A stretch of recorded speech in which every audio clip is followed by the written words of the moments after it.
What's up, guys? It's your boy Darth Mortis, and I am here playing the Elder Scrolls Online. Game just came out this Tuesday, and yeah, I've put a lot of hours into it already. Very addictive game, but the topic of this video is not the Elder Scrolls Online. It's topic of this video is Fallout 4. Man, we're gonna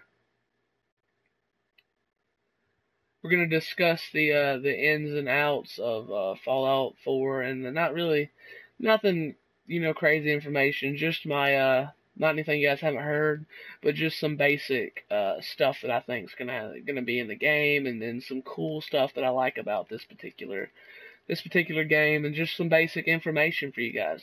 Obviously, it's like 5 o'clock in the morning on the 14th, so uh, you guys, the Bethesda's first ever E3 main stage press conference is today, so there's gonna be a lot. We're probably gonna see some Elder Scrolls Online stuff, just information about it. Probably gonna see some Doom 4, whatever you want to call it, Doom info. People have been waiting on that game forever because they just want to be able to play a Doom game again. So there's that. People have of course just definitely want another Brink, right, guys? Because Brink was the greatest game ever. But we're not gonna talk about Brink. Fallout 4. Um, Obviously it's been what 10 years. Did I just say 10 years? Yes, 10 years since the last. Why am I keep saying 10? Since 2010, the last Fallout game. I'm pretty sure Fallout New Vegas came out in 010. Why did I say 010 in 2010? I'm messing up, guys. I'm sorry. Don't judge me. Um, I'm only human. Humans make mistakes. I'm not like these other perfect YouTubers. I'm just starting out. At least you guys can laugh at my stupidity. Um, so basically, Fallout 4. You got Boston. Great setting. I think a lot of people don't like the setting, but personally, I think that the setting of I think that the setting of Fallout 4 is perfect because with what I want to be not necessarily what I think is happening in the Fallout universe right now, what I want to be happening in the Fallout universe right now with I kind of want society to be moving on and advancing and whatnot. And with Boston, you have MIT, and I think that that's going to play a really big role in this game. That MIT is going to be like a faction that is they trying to advance society, and they have advanced society. So you could notice that there were a lot of it seemed like you had a slightly more civilized and populated city than you did in the previous Fallout games. I mean, I know you had Rivet Town and Nuketown and the Strip and stuff, but this place kind of seemed nice. Like that didn't seem like such a just plain crap hole with everything. So like it seemed like it was okay. Like they have relative safety from things and stuff like that. And it didn't really show a lot. You saw Deathclaws looking pretty cool in the trailer. There may be no loading screens from the trailer as well. Like in the trailer, you see that. I'm sorry, I'm not playing the trailer for you guys. I probably should, but hey, Elder Scrolls Online is pretty interesting. Um, but in the trailer, it showed the Vault Survivor getting out of the vault, and there was no load screen or anything. And of course, that may be just a cinematic. Okay, if it is, that's fine. We've played with loading screens forever and ever and ever. But The Witcher 3, while it has loading screens in certain weird scenarios that don't make any sense as per why they have loading screens, but they do, um, it doesn't have a lot of loading screens actually. You don't have like loading screens when walking into buildings or have loading screens when basically walking into buildings, which is notorious. Fallout and Skyrim, every building you walk into, you have loading screen. Well, they may not be loading screens in this one, from what we can hopefully see. Um,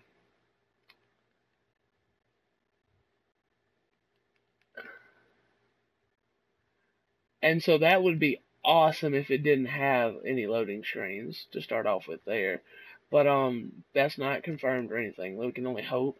Also, a possible is that your character has a voice. So like what is it? The company that makes Mass Effect and Dragon's Age.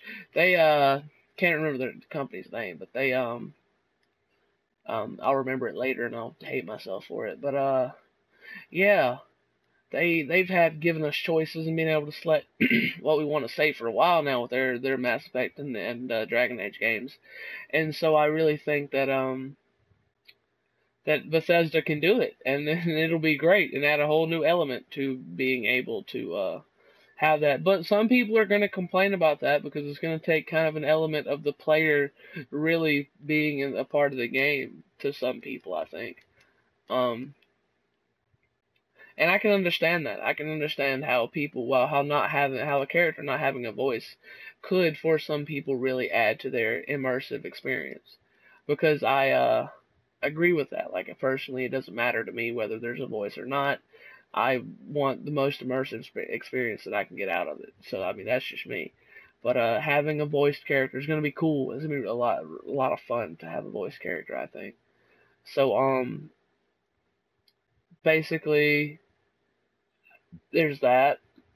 The dog that everyone's flipping out over may be a permanent companion or just a companion that you can get. It'd be really cool if you could have permanent companion like that who always stayed with you. Kind of be like dog meat from Mad Max, which of course was in the earlier Fallout games. Yeah. So, there's that, and then you have, let me think. I talked about MIT already. I want to see the Enclave back in it. I really want, I liked Caesar's Legion in Fallout New Vegas, but to me, it wasn't. While I preferred the faction system, like what Fallout New Vegas had, I appreciated that more. But I really liked the Enclave, just their whole thing about them, like a new type government type thing that was completely corrupt and evil. And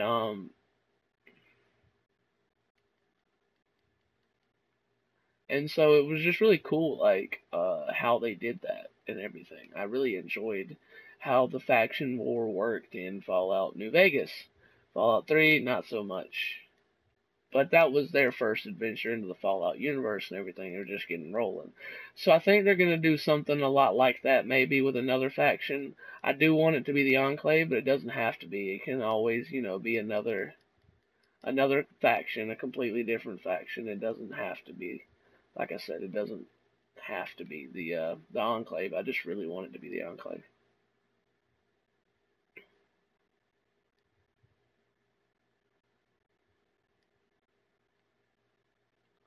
Oh, I have to hit one of these guards.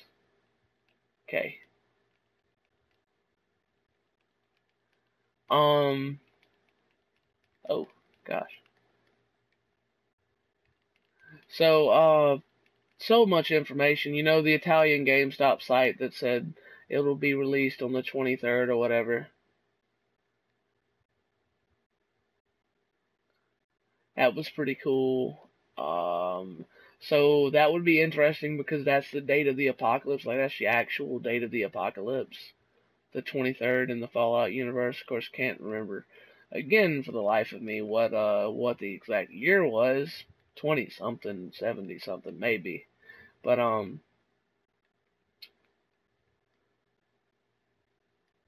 definitely gonna be cool if it releases out on that date. You can probably, honestly, a lot of people are saying not 2016, but I mean, we're gonna find out later today at the E3 conference. But I think it's a good chance that they will release it on on that on 2015 in 2015, which I feel bad for The Witcher 3 because The Witcher 3 is a brilliant game, and now it's gonna kind of get shoved to the side because Fallout 4. And now, yeah, but all being aside, we're excited for Fallout 4. I'm excited for Fallout 4. You guys are excited for Fallout 4. It's all this talk. Everybody's waiting to see what Bethesda's going to do with the game. Um, and they've been working on it for a long time, guys. The Bethesda type of company, they're not going to put out a game that Fallout 3, game of the year. Fallout New Vegas won some game of the year awards in some magazines and reviews. Um, Skyrim pretty much won every game of the year award ever. Morrowind won a lot of the game of the year awards. Oblivion won some, but its graphics were awful. So yeah. Um, So yeah, I mean, The Witcher 3 was such a heavy, amazing game, and then if Fallout 4 does end up coming out this year, I'm gonna feel bad for them. CD Projekt Red worked hard on that game, and maybe they could still pull out Game of the Year in the end. But if Fallout 4 is as good as everyone expects it to be, then yeah, there's not much hope. They'll win some Game of the Year awards, just like Fallout 4. I'm sure will win some Game of the Year awards, but Fallout 4 will probably take the majority of the Game of the Year awards. So But yeah, guys, Fallout 4, I'm going to release a video on... I can't use it yet. I'm going to release a video on what I think, how the Bethesda press conference went, things to look out for, Fallout, just information in general about Fallout 4, maybe some Elder Scrolls Online info. Doom is a big one, maybe an the Evil Within sequel. Those are just a few things for you guys want to look out for if you guys are watching this video later. It doesn't really matter then. But I'm going to release a video on my thoughts on the Bethesda press conference later today. And yeah, man, Fallout 4, I'm really excited for it. I hope you guys are too. And I hope you guys enjoyed this video. If you like what I'm doing, like, subscribe. I know I may get boring at times. Tell me. I'll liven it up a little bit. It is quite early, and I just needed to make this video to get it out there to you guys. I'm going to record right after this an Elder Scrolls Online first impressions video and review, complaints, pros, cons, give you my sales pitch on it and everything, and you guys eat that alive, whatever you want. So please, if you like what I'm doing, like and subscribe. As always, I'm your boy, Darth Mortis. Have a great day.